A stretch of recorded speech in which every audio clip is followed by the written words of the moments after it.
কোথাও কিছু নেই, দেখবেন হঠাৎ একটা মানুষের কোনো একটা এমন ব্যাধি সৃষ্টি হলো যে সে হয়তো তাকে চলেই গেল। গেল কেন? পূর্বের ফল। তুমি যা যা করে রাখবে সব কিছু এই খাতাতে ভরে রাখবে। চিত্রগুপ্ত একদম সারাদিন তার বিরাট দপ্তর চলছে, সারাদিন লেখাপড়া হচ্ছে, হাজারে হাজারে মানুষ আছে তারা অ্যাকাউন্ট করে যাচ্ছে। কেন না, আমাদের এই ভারতবর্ষে নাকি সেদিনকে হিসাব করছিল, এই কালকে না পরশু দেখলাম, সারা পৃথিবীতে 800 কোটি মানুষ আছে। 800 কোটি, 800 কোটি মানুষ আছে। ভালো করে শুনবেন, প্রত্যেকের জন্য একটা করে পাতা আছে। তাহলে 800 কোটির খাতাটা কত মোটা হবে? প্রত্যেকের খাতা কিন্তু আলাদা আলাদা। তার নমুনা কি করে বুঝবো? আমার আঙুলের ছাপ আপনার আঙুলের ছাপ মিলবে। 800 কোটি মানুষ, ভগবান 800 কোটি আঙুলের ছাপ আলাদা আলাদা করেছে। আমাদের প্রত্যেকের অ্যাকাউন্ট আলাদা আলাদা করে আছে। যে যা কর্ম করছে ওই সব খাতাতে কিন্তু, আচ্ছা 800 কোটি লোকের যদি খাতা সারতে হয়, কতজন খাতা সারছে? মানে কত লোক? বিরাট ব্যাপার। একটা বিশাল ফ্যাক্টরি তৈরি হয়েছে, সেই ফ্যাক্টরিতে ভগবান তার লোকজনকে রেখে দিয়েছে যে যা করছে সব লেখো, সব লেখো, সব। প্রত্যেকের খাতা আলাদা আছে। সেই খাতা অনুযায়ী তাকে আবার পুনর্জন্ম দেওয়া হবে, আর তার সঙ্গে তার কর্মটাকে জুড়ে দেওয়া হবে। অর্জুন বলছে, ঠাকুর সদা এত কিছু তুমি ঝামেলা কেন করেছো? তুমি যখন বলছো আমার মধ্যেই তুমি বসে আছো, অর্জুন বলছে, তুমি যখন বলছো আমার মধ্যেই তুমি বসে আছো, তা সুকর্ম করে করাও, কুকর্ম বাদ দিয়ে দাও। এমন কর্ম করো যেন আমার খাতাটা সোনা দিয়ে বানানো হয়ে যায়। তুমি তো আমার মধ্যেই আছো, তুমি নিজেই বলছো তোমার রথের সারথি আমি, তুমি কেন করাচ্ছ না? ভগবান বললে ওই কর্মটাই তো আমি করতে পারি না, ওইটাই আমি করতে পারি না। এই জন্যই আমাকে জগন্নাথ দেব বুক করে রেখে দিয়েছে। করবো কি করে? আমার তো হাতই নেই, আমার হাতও নেই, পা দিয়ে চলতেও পারি না। যার হাত নেই সে কি করে করবে ভাই? হ্যাঁ, এটাও তো ঠিক কথা। তুমি কি পারো না? আমি বসে বসে খালি দেখতে পারি, বড় বড় চোখ আছে, দেখো তুমি কি করছো আমি সব দেখছি। আর দেখে দেখে ওই দপ্তরে খবর পাঠিয়ে দিচ্ছি, দেখ আজকে আমার এই ভক্ত ওর থেকে এই টাকাটা চুরি করলো, দেখলে আমার এই ভক্ত আজকে এইখানে 10 টাকা দান করলো, আমি সেই কারণে আছি। আমি বলতে পারি, আমি দেখতে পারি, কিন্তু আমি লিখতে পারি না, আমি কিছু করতে পারি না। আমরা সেই জগন্নাথকে দেখে এলাম না, ওই বড় বড় চোখ করে দেখছে, উনি দেখতে পারে। কি দেখছে? তোমাকে মানুষ জন্ম দিয়েছি, তোমার এই রথের মধ্যে আমি বসে আছি, আমি তোমার সারথি, কিন্তু মনে রেখো আমি কোনো কর্মে তোমার সঙ্গে থাকবো না। তুমি যা করবে আমি আমার বড় বড় চোখ দিয়ে দেখবো, আর সেগুলো লিখব। 15 বছর ধরে তোমরা যা কিছু করেছো আমি দেখেছি, এখন সব বলে দিচ্ছি। এই দেখ, ওর ঘরে গেলে তুই ফল পাবি, ওর ঘরে গেলে টাকা পাবি, ওর ঘরে গেলে। কর্ম কাউকে ছাড়ে না। এখানেও ঠিক তাই বলছে। স্বামী বলছে আমি ভিক্ষা করে যার কাছে যাই তারা আমাকে ভিক্ষা দেয় না, তারা অনেক ধনী ব্যক্তি, কিন্তু কেউ আমাকে পয়সা দিতে চায় না, কি করি বল? স্ত্রী বলছে এটা তোমার পূর্বে আগে থেকে করে রেখেছো, তার ফল তুমি পাচ্ছ। সেই জন্যই স্ত্রীর নাম প্রতিব্রতা, এখানে লিখেছে তাই।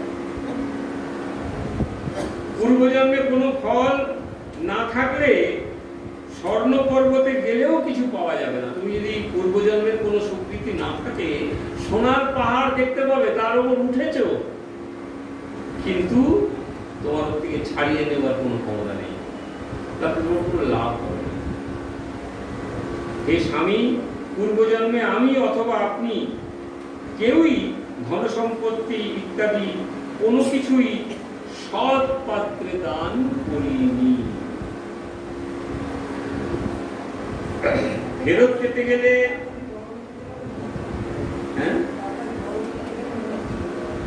তাড়াতাড়ি বড় করতে গেলে মন্ত্রী হতে বড় লোক হতে গেলে, কিন্তু এখানে কি বলেছে দেখেছো, যে পূর্বজন্মে আমি অথবা আপনি, স্বামী স্ত্রী দুজনের কথা হচ্ছে, কেউই আমরা কোন সৎ পাত্রে দান করিনি।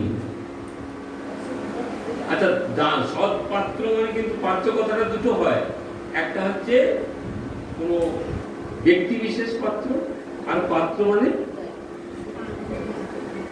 সৎ পাত্রে দান করিনি। আমরা মনে করি সব ছেলেকে দান করবো, না না, পাত্র, যে পাত্রকে ভগবানের কাছে সোজাসুজি চলে যায় সেই পাত্রে দান করি। তাই আমাদের ভাগ্যে যা আছে তা এখন থেকেই ভোগ করতেই হবে। আপনাকে ছাড়া আমি এক মুহূর্ত থাকতে পারবো না। আপনি যে বলছেন অন্য জায়গায় যাবেন, আপনাকে ছাড়া আমি থাকতে পারবো না। কেননা পত্নীহীন দুর্ভাগা বলেই সবাই তাকে নিন্দা করবে। আপনি যখন চলে যাবেন লোকে বলবে এই দেখো স্বামী ছেড়ে চলে গেছে। অতএব এখানে যা ধন লাভ হয় তা দিয়েই দিন যাপন করবো আমরা। এই বিচক্ষণ ব্রাহ্মণ পত্নীর কথা শুনে ওই নগরেই রয়ে গেলেন। একদিন মুনিশ্রেষ্ঠ কৌন্ডিন্য সেখানে এলেন।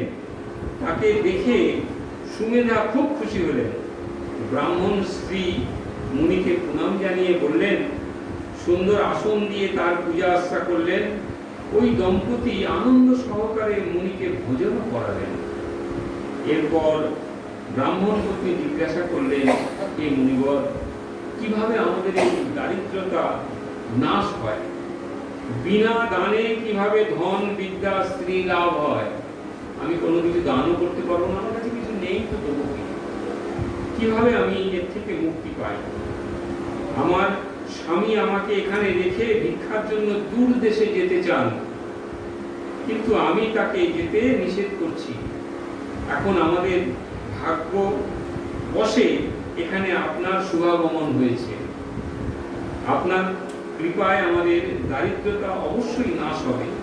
দারিদ্রতা বিনষ্ট হয় এমন কোন ব্রত বা তপস্যার কথা আপনি কৃপা করে আমাদেরকে বলুন। এই দারিদ্র থেকে আমরা মুক্তি পেতে পারি এমন কোন উপায় আমাদেরকে বলুন। এই কথা শুনে মুনিবর বললেন, হে পুরুষোত্তম মাসে কৃষ্ণপক্ষে পরমা নামে সর্বশ্রেষ্ঠ এক একাদশী আছে। এই তিথি ভগবানের অতীব প্রিয়তমা।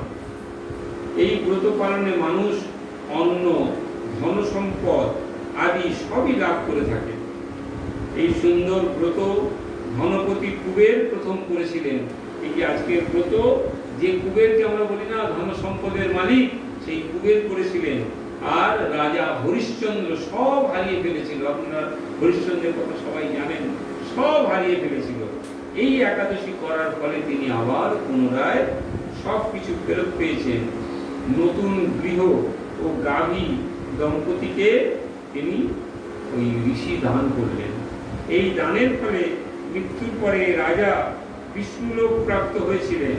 এইভাবে পরমা ব্রত প্রভাবে ব্রাহ্মণ দম্পতি সকল দুঃখের অবসান হলো। যে মানুষ একাদশীর ব্রত পালন না করে তিনি 84 লক্ষ জনিতে ভ্রমণ করেও কখনো সুখী হয় না। বহু পূর্ণ কর্মের ফলে দুর্লভ মানব জন্ম লাভ করা যায়। বহু পূর্ণ করার ফলে, কেন জানেন? আমরা অনেক অনেক পূর্ণ ফলে এই মানব জন্ম পেয়েছি। 84 লক্ষ বার, 80 লক্ষ বার তো এই ঘুরতে হয়েছে। কি দুর্দশা বলুন তো। কত হয়তো কলমি শাক হয়েছিলাম, হঠাৎ করে ছিঁড়ে তুলে খেয়ে নিই। আবার এই আসলে হয়েছিলাম, যেই দেখতে পেয়েছি। মশা হয়েছিলাম, গায়ে বসেছি, চটাস করে এমন মেরেছে, মরছে না, আবার চাটতে দিচ্ছে। এটা রক্ত খেয়েছিস। কত জনম এইভাবে পার করেছি। 84 লক্ষর মধ্যে 80 লক্ষ বার এইভাবে, আর 4 লক্ষ মানুষ জন্ম, 4 লক্ষ বার। ভগবান বলছেন 4 লক্ষ আর মানুষ জন্ম। অর্জুন জিজ্ঞাসা করছে, প্রভু এমন কোন উপায় বলে দাও না যে একবারেই যাতে মানুষ জন্ম থেকে তোমার কাছে চলে যেতে পারে। 4 লক্ষ বার মানে অনেকবার নয় বাবা। লক্ষ কার ঘর? 4 বার যদি বলে তুই মর আর 5 কিরকম করে মনে করুন, খুব গভীর জলেতে নিয়ে গিয়ে আমাকে ধরে, চুলের মুখে চুল তো নেই, যাই হোক একটা কিছু দিয়ে বেঁধে ডোবাচ্ছে, আবার 5 মিনিট রেখে দিচ্ছে, তুলে দিল, হাঁপিয়ে নাও, আবার তুলে দিচ্ছে। এমন যদি 4 বার 5 বার করে আপনারাম খাতা ছাড়া। পুলিশের কাছে হলে বা যার কাছেই হলে, প্রভু আর এর অন্যায় করবো না, ছেড়ে দাও, আর এরকম করবো, আর করবি না তো না দেবী বলে আবার চোখাবার উঠাবো। ভগবান যখন চোখানার উঠান তখন কতবার? 4 লক্ষ। অর্জুন জিজ্ঞাসা করছে শ্রীকৃষ্ণকে, সখা এমন কোন উপায় বলো না যে 4 লক্ষ করতে হবে না, সরাসরি তোমার কাছে চলে যাবো। বলে সে একটা লাইন আছে, সেটা হচ্ছে ভিআইপি লাইন। আপনারা ভিআইপি লাইনে ঢাকা করতে জানেন? জানতো? দেখবেন বাবা কি বিশাল লাইন, না তুই গেলাম আমি সেখানে গিয়ে দেখি সব পুলিশরা দাঁড়িয়ে আছে, করে গেলাম, গিয়ে দর্শন করলাম, আমার জন্য পুরো ফাঁকা। হ্যাঁ গো 4 ঘন্টা লাইনে দাঁড়িয়ে আছি, লাইন খুলবে না, বলে দাঁড়ান এখন মিনিস্টার এসছে দেখা করতে ভগবানের সঙ্গে, আপনাদের দাঁড়িয়ে থাকতে হবে, হয় না? তা মিনিস্টারের মতো যদি আমার জায়গাটা হতো, ওইটা যদি আমি হতাম, তাহলে যাবো, দর্শন করবো, চলে আসবো। প্রভু সেরকম রাস্তা বলে দাও না, যাতে সোজাসুজি তোমার কাছে যাবো আর চলে আসবো। বলে একমাত্র রাস্তা হরির নাম ওই কেবলম কলৌ নাস্তেব গতির অন্যথা। কলিযুগের মানুষের পাপ জানেই না। আচ্ছা প্রভু সখা, তাহলে এই যে এত লোক এত নাম করছে, এর উদ্ধার হচ্ছে না কেন?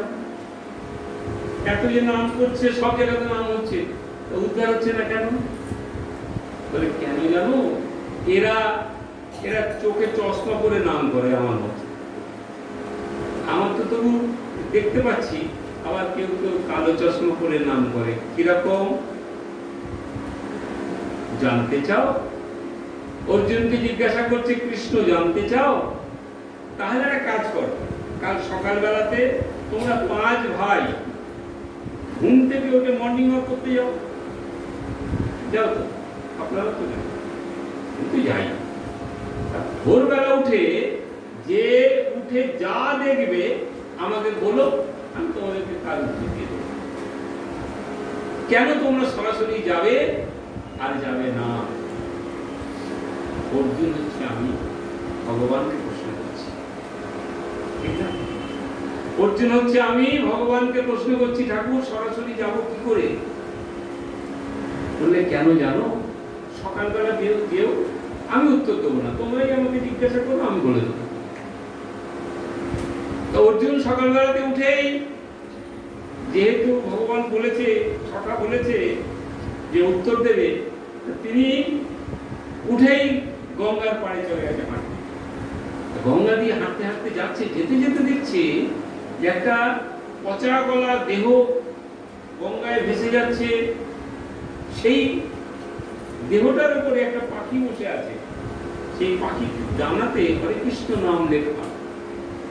সেই পাখির ডানাতে হরে কৃষ্ণ নাম লেখা। পাখিটা ওই যে পচা গলা দেহটার উপর বসে আছে,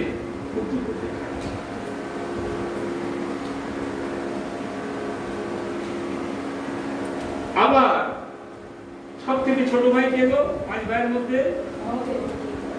সহদেব গেছে জঙ্গলে, গভীর জঙ্গলে হাঁটতে হাঁটতে, কারণ ওই জঙ্গলের ওই গাছপালার হাওয়া খুব পরিষ্কার। গভীর জঙ্গলে গিয়ে দেখছে একটা হাতি আসছে, একটা হাতিটার 2টো সুর হাতি রেখেছে। হাতিটার 2টো সুর, একটা উপর দিকে যায়, একটা নিচের দিকে চলে এসেছে। নকুল আরেক রাস্তায় যাচ্ছে, যেতে যেতে দেখছে একটা জায়গায় 5-6টা কুয়ো, কুয়ো থেকে একটা লোক এই বালতি করে করে জল নিয়ে নিয়ে ওই আর 4টে কুয়োতে জল ভরে যাচ্ছে, এই কুয়োটা শুকিয়ে যাচ্ছে। আবার ওই 4টে কুয়ো থেকে যখন এই একটা কুয়োতে জল ঢালছে, দেখছে ভর্তি হচ্ছে না।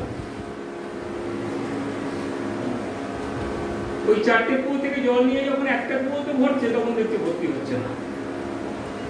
নকুল গালে হাত দিয়ে চিন্তা করছে, এটা কেমন খেলা?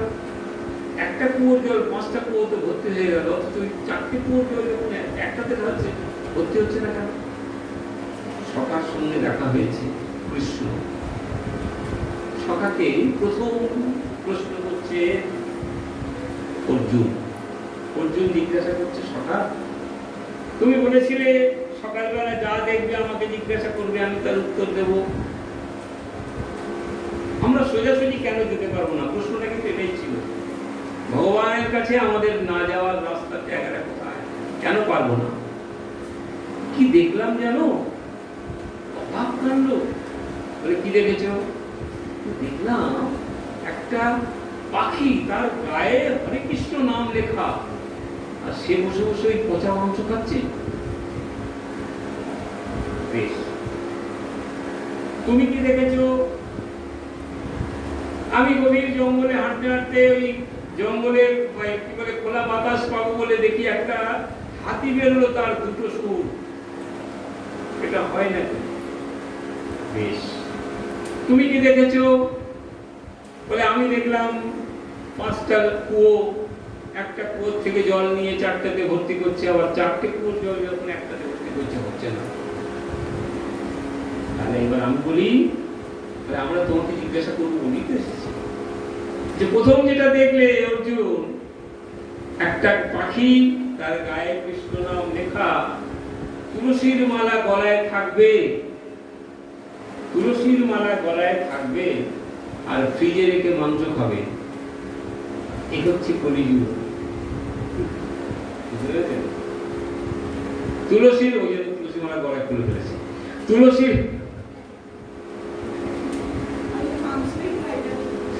তুলসীর মালা গলায় থাকবে, কিন্তু ফ্রিজে রেখে পচা মাংস খাবে। এই হচ্ছে কলিযুগ। সে কি করে সোজাসুজি যাবে? আমার কাছে আসতে গেলে আগে দরকার হয় আহারটা শুদ্ধ করো। কাক একদিন প্রভুকে বলছে, প্রভু আমি যে বাড়িতে যাই না, কা কা কা তাড়িয়ে দেয়, জানলা বন্ধ করে দেয়, কেউ ঢিল ছোড়ে। কিন্তু কোকিল যখন ডাকে, তখন সবাই আহা কি সুন্দর ডাক। কোকিলের ডাকটা ওই বসন্তকালেই শুনতে পায়। তো দুজন তো একই রকম, বলো, ও কাক কালো, আমিও কালো, আমাদেরকে এরকম করে কেন? কেন করে জানো? তুমি ওই কোকিলের সুর যদি আনতে পারো, তাহলে দেখবে তোমাকে ভালোবাসবে। কি করে আনবো? বলে কোকিলের মতো আহারটা শেখো, কোকিলের মতো আহারটা শেখো। কাক কি খায় আর কোকিল কি খায়, দুটোকে তফাৎ করে বুঝতে পারবে। ঠিক মানুষের জায়গাও বলছে তাই। ভগবান বলছে আমাকে শুদ্ধিকরণ, তুমি যদি নিজে তোমার দেহের মধ্যে যখন আমি আছি, তুমি এমন কিছু করতেই পারো না দেহের মধ্যে যাতে আমি কষ্ট পাই। ভগবান তুমি বসে আছে, যিনি আমার অন্তরে বসে আছে, সেই অন্তঃস্থলে ভগবানকে যদি আমি কষ্ট দিই, তাহলে আমাকে কি করতে হবে? এমন কিছু আমাকে এর ভিতরে রাখতে হবে যা আমার কষ্ট না হয়। আমি যদি এসির মধ্যে থাকি, আমার ভগবান ঠান্ডার মধ্যে আছে। আমি যদি কোনো বাজে কিছু কোনো কাজ করি, তিনি কিন্তু বসে বসে সব কষ্ট পাচ্ছে, বলতে পারছে না, কারণ তিনি আগেই বলেছে আমি কিছু করবো না, আমি দেখব। ঠিক আবার বললেন, ওই যে 2টো সুরওয়ালা হাতি দেখলে, এও এই কলিযুগের মানুষ তাই হবে, বলবে একরকম কিন্তু করবে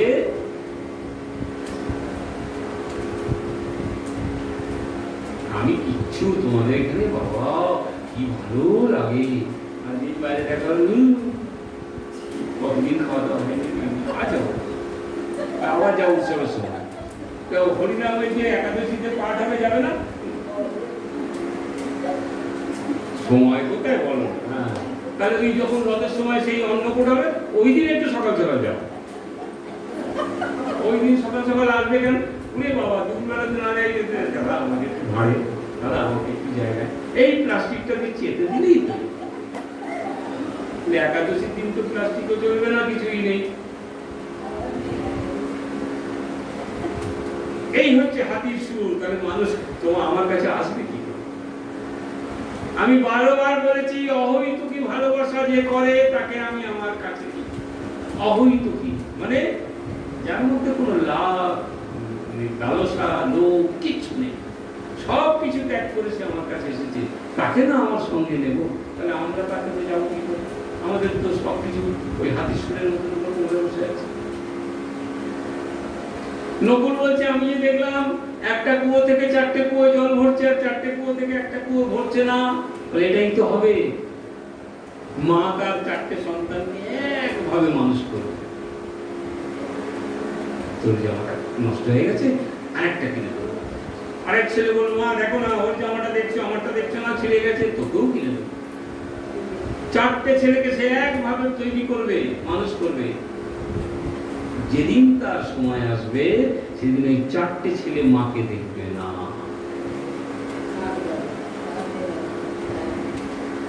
তাহলে একটা কুয়ো থেকে 4টে কুয়ো ভরা যায়, কিন্তু 4টে কুয়ো একটা কুয়ো ভরা যায় না।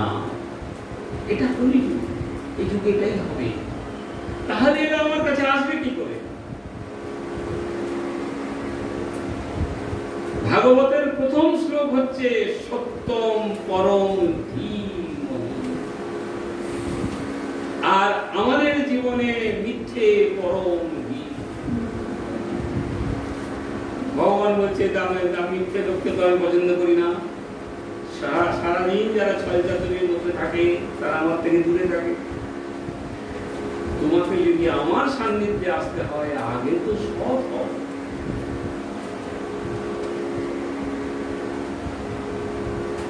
তাই একাদশীর পাঠ, একাদশীর কথা, ভগবান কথা শ্রবণেও কিন্তু অনেক লাভ হয়। নববিধা ভক্তিতে আগে বলেছে, তাই নববিধা ভক্তির মধ্যে প্রথম হচ্ছে শ্রবণ। আপনি যদি ঠিক ঠিক ভগবানের কথা শ্রবণ করেন, তাতেও যা কাজ হয় সেটাই কিন্তু আচ্ছা কাজ তো নিশ্চয়ই হয় আমাদের। কারণ আমরা কোন আশায় বসে আসি বলুন তো? এই একাদশীর দিনকে অপেক্ষা করে সবাই মিলে এক জায়গায় বসি কেন? কি পাবো? আজকে তো কোনো খিচুড়ির ব্যবস্থা নেই, আজকে কোনো খাবার দাবার কিচ্ছু নেই, তবু কেন বসে আছি? আমরা জানি পরম প্রাপ্তি যদি পেতে হয়, ভগবানের কথাতেই আছে। মম অন্তর মন্দিরে জাগো জাগো, মাধব কৃষ্ণ গোপাল গোপাল, মাধব কৃষ্ণ।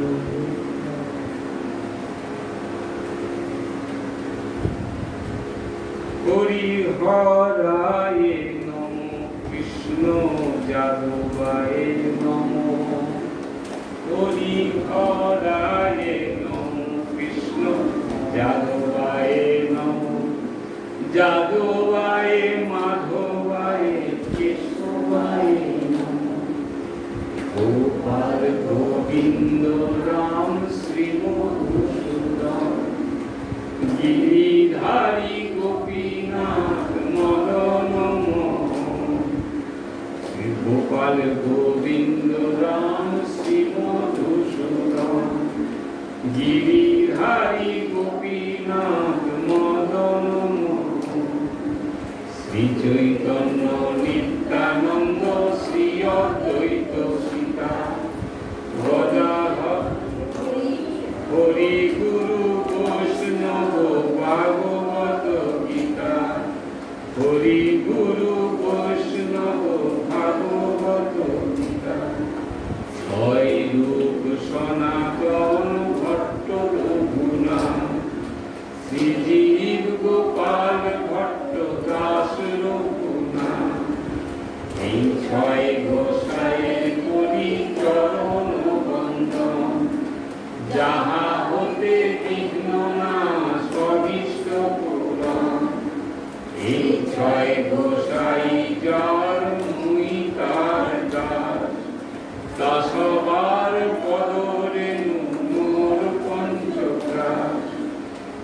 ছয় গোসাই যার মুই তার দাস, এসব দাসবার পদরে মোর পঞ্চগ্রাস, তাদের চরণ সেবী ভক্ত সঙ্গে বাস, জনমে জনমে মোর এই অভিলাষ।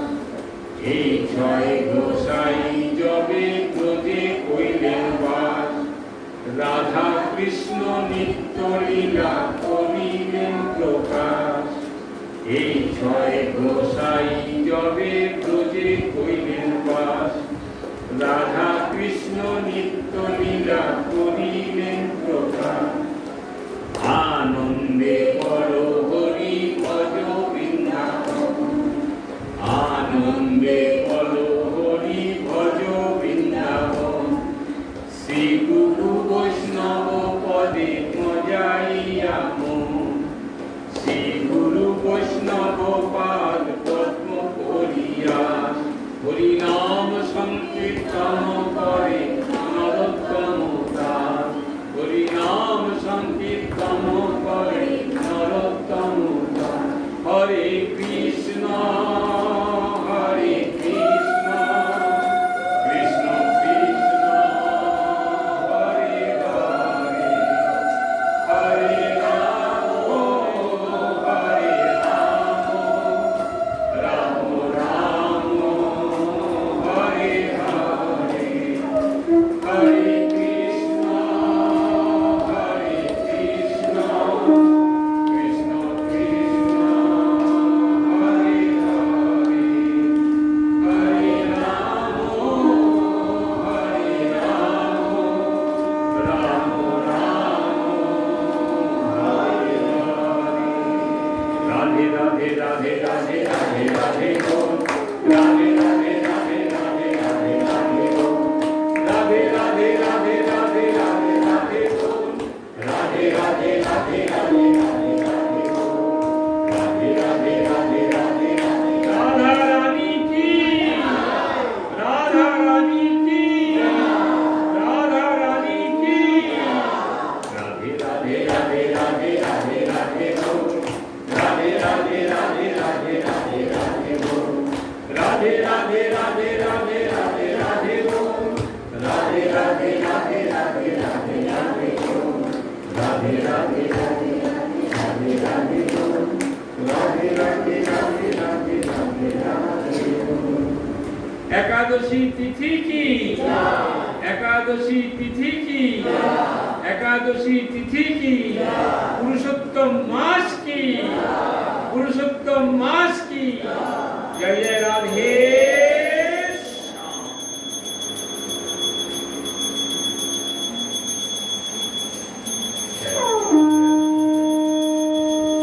শ্যাম।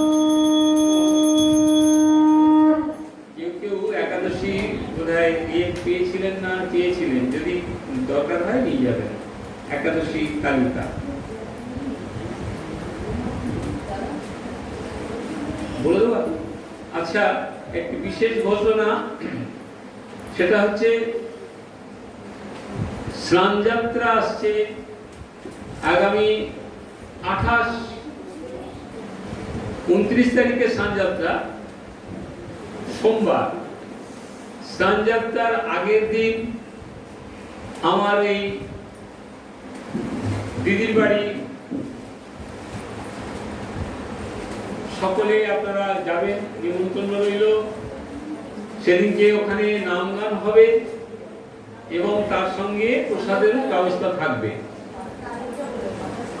28 তারিখ রবিবার, 28 তারিখ রবিবার দিদি যাবেন, 28 তারিখ রবিবার। সকলে মিলে আমরা ওখানে নাম গান করব এবং সবাই আনন্দে থাকবো। 28, আবার মনে রাখবেন 28 তারিখ স্নানযাত্রার আগের দিন। আর মহাপ্রভুর জগন্নাথ দেবের স্নানযাত্রা উপলক্ষে আমাদের এর মাঝখানে আরেকটা একাদশী আছে কিন্তু। হ্যাঁ, আজকে দেখো বলছি, আছে না? পূর্ণিমার আগে, পূর্ণিমার আগে তো একাদশী আসবেই। পূর্ণিমা হবে কি?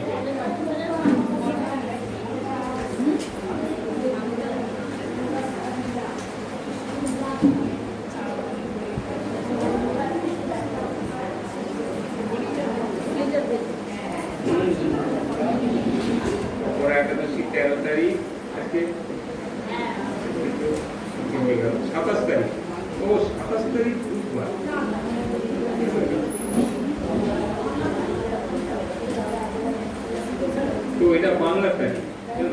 না না হ্যাঁ আজকে তো 13 তারিখ আজকে এটা কোন মাসে ছিল? 11 হ্যাঁ হ্যাঁ হ্যাঁ 26 তারিখে একাদশী আছে, সামনের একাদশী 26 তারিখ। আর আমার ওই বোনের বাড়িতে হচ্ছে 27 তারিখ, 28 তারিখ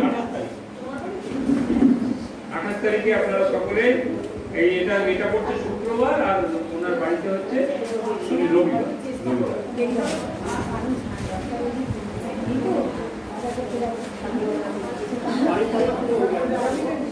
আর যারা যারা ওই আমাদের এই হোয়াটসঅ্যাপে নেই ওরা সকলে হোয়াটসঅ্যাপে এসে যাবে, তার কারণ হ্যাঁ হ্যাঁ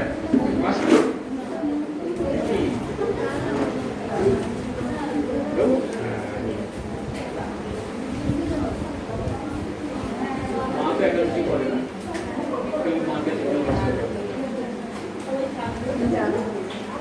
যাবে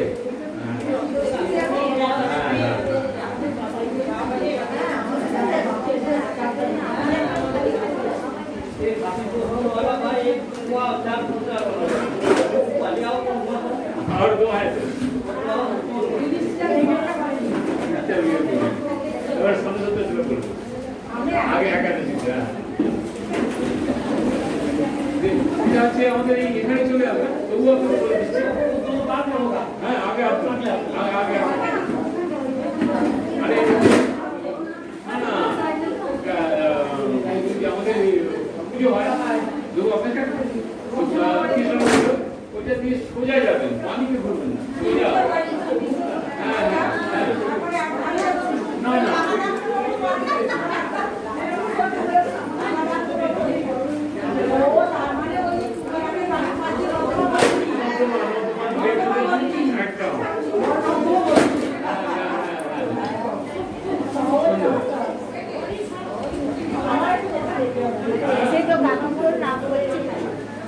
আমার দিদি দাদা তো ঠিক আছে, বৌমার নাম যখনই যায় তখনই বৌমার নাম আগে একবার তারপরে দিলে দিয়েও মানে দিয়েও নাম করতে এই ভালো লাগে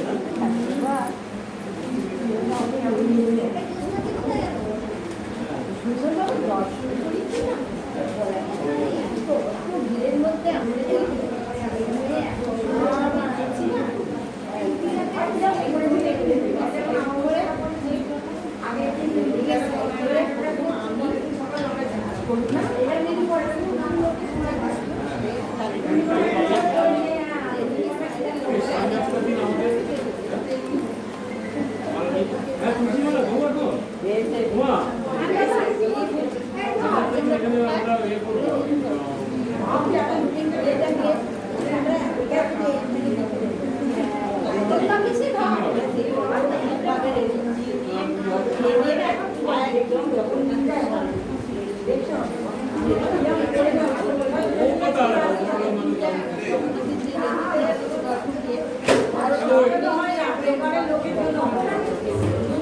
রোববার দিনে এটা সন্ধ্যার তো সময় চলে আসবি, চাকরি যে কদিন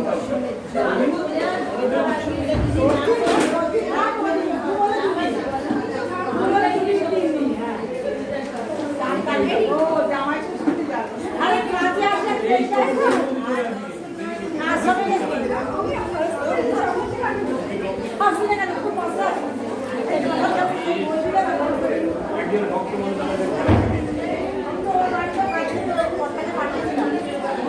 ওর বাড়িতে হ্যাঁ কাঁঠাল দিতে